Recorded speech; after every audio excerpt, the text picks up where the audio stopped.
drop a round, they have to find out what the range is and whether or not they need to make any changes.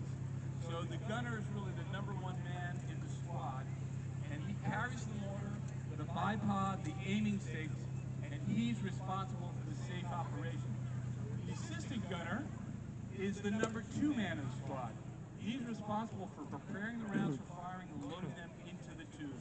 Also responsible for clearing cartridges from misfired rounds, which sometimes occurs. The 3 and 4 men each carry 12 rounds of ammo as well. And when they give me the high sign, you're going to hear them issue their commands and start letting loose on the enemy positions.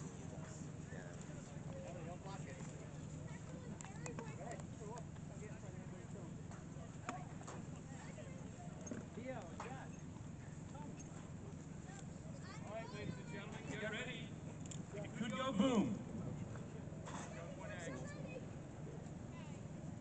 Sir, 850, 725. Charge 73 1/4. Rounds, 18. 850, 725. Elevation, 73 1/4. Charge 2, 3 rounds, 18. Fire. Guns ready.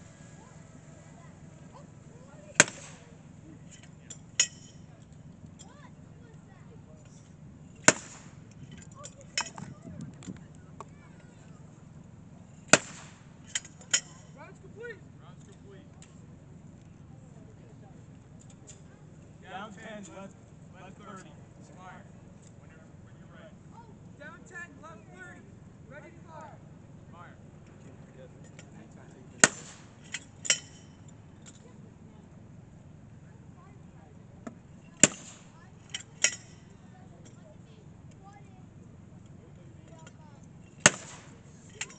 Rounds complete. Rounds complete. All right, we got him. 20 cast. Yeah! Thank you, Mortar Section of the Long Island Living History Association.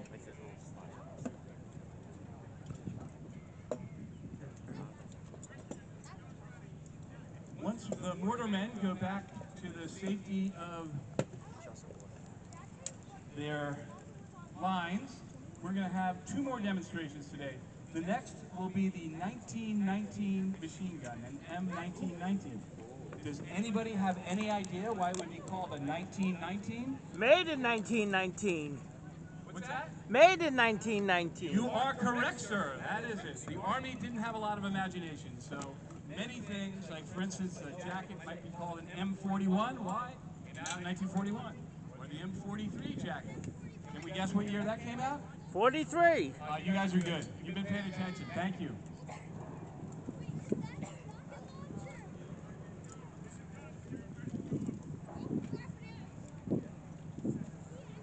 Apparently I teased you on the machine gun. The bazooka is going to be next. The bazooka, very popular, but we'll see who's coming. They will be here momentarily. So, that's a really weird name, bazooka. Why is it called a bazooka? So, the Army didn't really come up with that. There was a musician in the 1930s who played this very strange musical instrument that was a long tube, and when the self-propelled rocket grenade device was invented and guys had to call it something, somebody said, hey, that looks like that bazooka thing that guy carries. And so the name stuck and it became known as a bazooka. They came in behind me. So, once again, it's a team. Here it's a 2-man team. We've got the bazooka man and we've got the loader. So, they are ready, so let me get close so you can hear some commands, but I'm not going to stand behind it because that leaves a mark. Tap on the helmet. Fire! That was just a test. Of the emergency broadcast Sometimes we have a system. misfire. So, fortunately, we have another rocket being loaded right now. When he gives him that tap on the helmet, We're hoping we've got a live round, and if he does, I wouldn't want to be in that bunker back there because bad things could happen. Oh, he was close. Close, but not quite.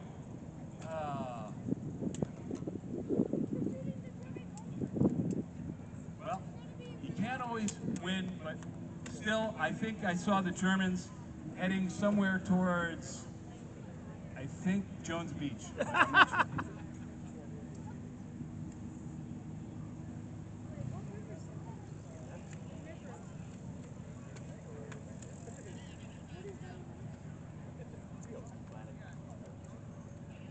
Next is that M1919 that came out in 1923, right? 1919. You're paying attention. Thank you.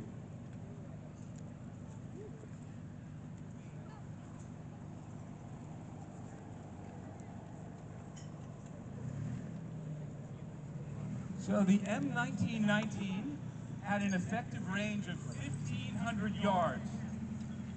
It was recoil operated with a muzzle velocity, I couldn't begin to guess this, 2,800 feet per second. They came out in, this model is known as the A4, so while 1919 is the original model, this was slightly different and came out in 1936. It weighs 31 pounds, has a 24-inch barrel, and it is a 30-06 spring-filled round, and they're in 250-round cloths that would disintegrate. Now, the machine gun can be used both in a fixed or flexible mount by infantry and on vehicles. So if you gentlemen are ready, you can set up and show how this is going to happen. So one guy's got the gun, another man's got the tripod and the ammo. They're putting it together as quickly as they can. He's loading. Good. Ready to fire.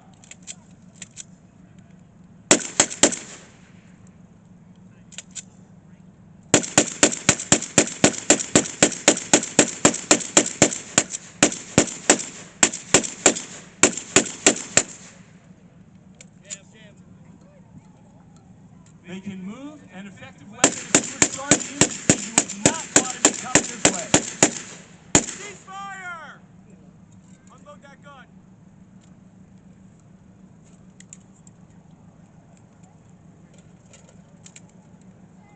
So, effective and portable, and easily they're ready to go to their next position and move up.